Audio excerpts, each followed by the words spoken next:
Star प्रवाह मानेवर आई बाबा रिटायर्ड होत आहे ही मालिका नुकतीच प्रदर्शित झालेली आहे। या मालिकेतील प्रत्येक कलाकारांनी आता हळूहळू प्रेक्षकांची मनं जिंकायला सुरुवात केलेली आहे। एका साध्या सरळ मिडल क्लास फॅमिलीची ही स्टोरी आहे। मागच्या व्हिडिओमध्ये आपण हरीश दुधाडेबद्दल काही महत्त्वाच्या गोष्टी जाणून घेतलेल्या होत्या। चला तर आज जाणून घेऊया याच मालिकेमधील काम करणारे एक कॅरेक्टर मिताली भोसले म्हणजेच अपूर्वा परांजपेबद्दल।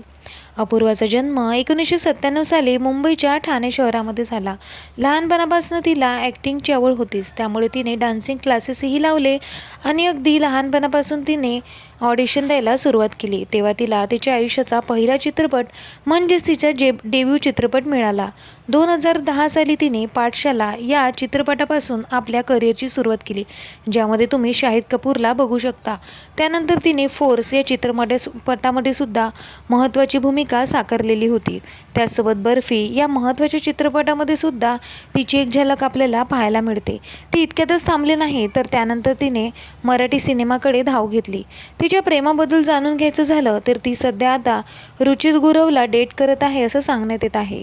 ते दोघेही नेहमी एकमेकांच्या फोटोज आणि पोस्ट शेअर करत असतात, परंतु दोघांनी अजून तरी त्यांच्या प्रेमाची कबुली दिलेली नाही। रुचिराचे करिअर सध्या उत्तम सुरू आहे। तिने आजपर्यंत अनेक मराठी, हिंदी चित्रपट आणि मालिकांमध्ये काम केलेलं आहे।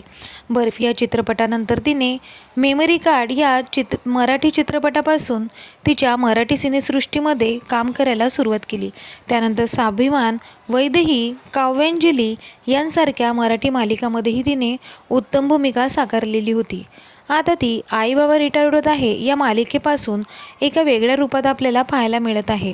या मालिकेमध्ये तिचं लग्न झालेलं आहे, शिवाय एक मुलगी म्हणून किती महत्त्वाकांक्षी असायला पाहिजे असं तिचं कॅरेक्टर आहे आणि हे कॅरेक्टर ती उत्तमरित्या पार पाडत आहे। शिवाय प्रेक्षकांना सुद्धा तिची ॲक्टिंग भरपूर आवडत आहे।